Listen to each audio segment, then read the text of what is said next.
অমর একুশের প্রথম প্রহরে কেন্দ্রীয় শহীদ মিনারে পুষ্পস্তবক অর্পণের মাধ্যমে ভাষা শহীদদের প্রতি গভীর শ্রদ্ধা নিবেদন করেছেন রাষ্ট্রপতি মোহাম্মদ শাহাবুদ্দিন ও প্রধানমন্ত্রী তারেক রহমান।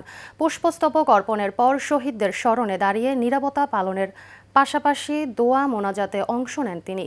শাহিন আলমের ক্যামেরায় মণ্ডল নামের রিপোর্টে বিস্তারিত।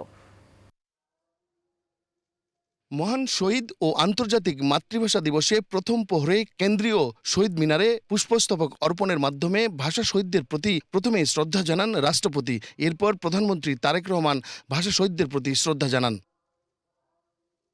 পুষ্পস্তবক অর্পণের পর কিছুক্ষণ নীরবতা পালন করেন তিনি। এ সময় শহীদদের প্রতি সম্মান জানিয়ে দাঁড়িয়ে থাকেন উপস্থিত মন্ত্রী, প্রতিমন্ত্রী ও ঊর্ধ্বতন কর্মকর্তারা।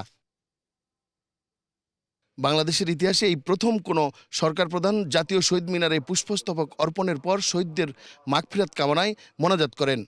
বাংলা মায়ের গর্বের ভাষায় এখন বিশ্বব্যাপী দাবিয়ে বেড়াচ্ছে। 52 থেকে মাথা না নত করা যে শক্তি এখন বাঙালি জাতিকে নিজস্ব ভঙ্গিমায় জাগিয়ে তুলেছে।